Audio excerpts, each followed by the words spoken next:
welcome back to a little bit of Calm and Crazy. My name is Jennifer, and today I have a super easy and fun DIY to share with you. I am so excited. This one is perfect for spring and summer. I got my inspiration from Joann's, and as soon as I saw it, I knew I had to recreate it. I hope you love it as much as I do. If you are new to my channel, hello and welcome. I'm so glad you are here. I hope you take a moment and introduce yourself in the comments below.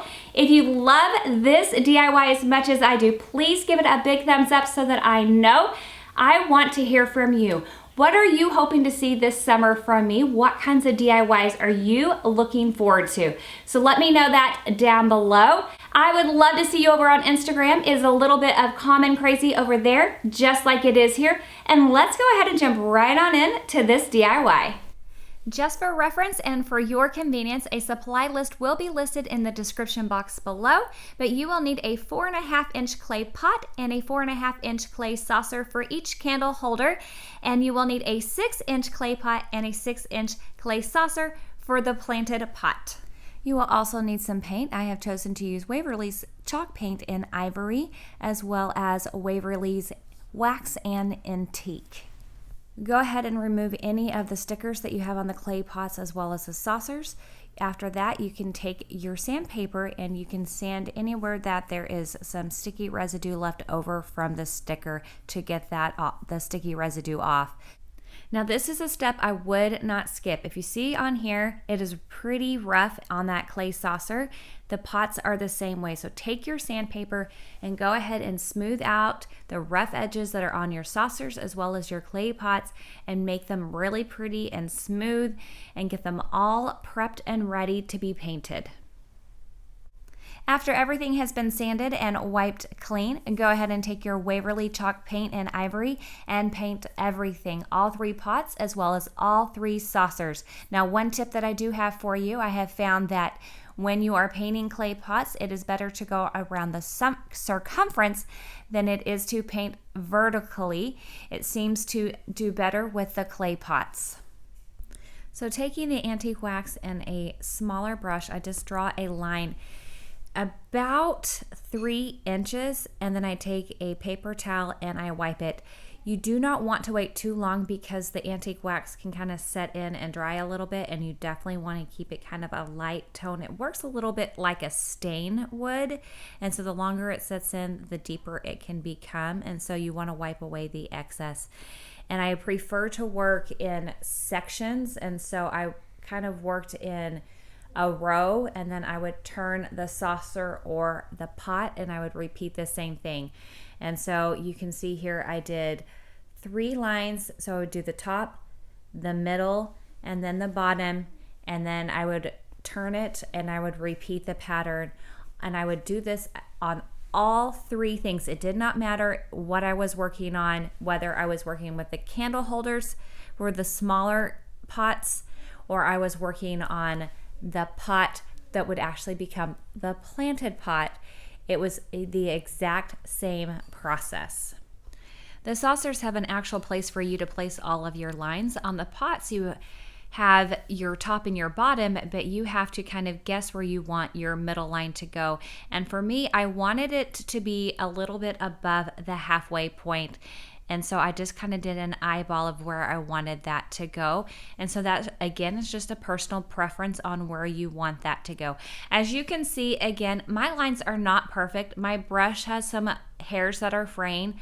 This does not have to be perfect. And if you do not have a brush, you can go in with something that has a little bit of a straight edge and create this exact same look. And here you see that I made a big mistake, and I will actually show you an easy way to correct that as well.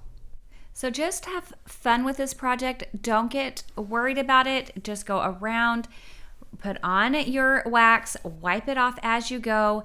And if you make a mistake, know that you can go back and you can do a little bit of touching up and it will be just fine. So exact same process that I did with the saucers. I put the wax on, I take a clean paper towel, I wipe the wax off, and I just continue that process all the way around. Once the wax is dried, then I can go in and I can do my touch-ups. I have another small brush with the original chalk paint in Ivory, and I'm just going around and I'm just taken away a little bit of those little boo-boos that are on there. Now, I am not too concerned that you can see those. I don't mind the distressing, so I am not trying to get rid of all of them. I'm just trying to get rid of some of the bigger ones. But let me show you that really big mistake that I made right here. So here you see that it's kind of really standing out.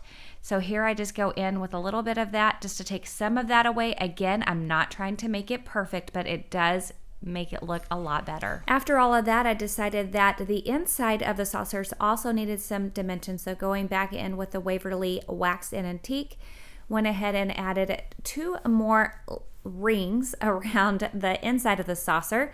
So I took that to the bottom of the saucer on the outer portion as well as onto the upper lip of the ring as well.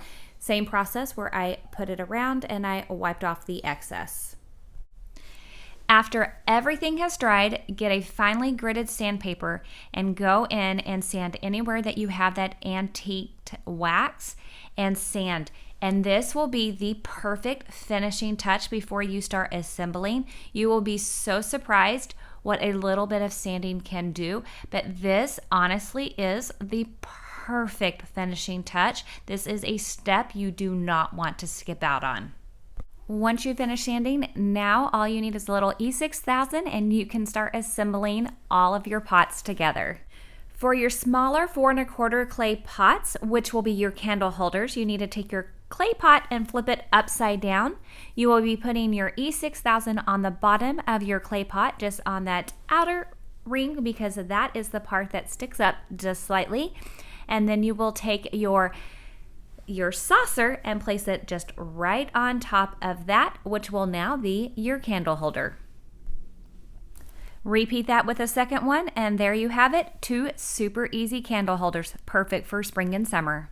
This is optional, but because I don't do living things in my flower pots, I'm going to go ahead and do my flower pot as well. So I'm taking my E6000 onto my flower pot as well, but this time I'm taking my flower pot and I am flipping it onto my saucer so that they will stay together for me, and just placing that right into the center of my saucer. So no matter where I move my flower pot, my saucer will move along with it. Once it has set up and dried, now you can go ahead and add your embellishments. So I'm adding in a piece of floral foam. I did grab this from the Dollar Tree, and adding in some greenery that I picked up from Walmart. It was only 97 cents, and I will be using 3 different bundles in order to do that. And I am cutting it down just a little bit, about an inch, maybe an inch and a half. I took off 2 of the little bottom pieces in order to do that. And the way that I do that is I put it in first, and I see kind of where I want it, and see how much I need to cut off, and then I can put it right back in. That's a good thing about floral foam. It's not permanent. It just gives you a nice idea of where you want to do it. And I place all 3 pieces in. After I have my floral foam in there, then I go in with some Spanish moss to cover up that ugly floral foam, because nobody wants to see that.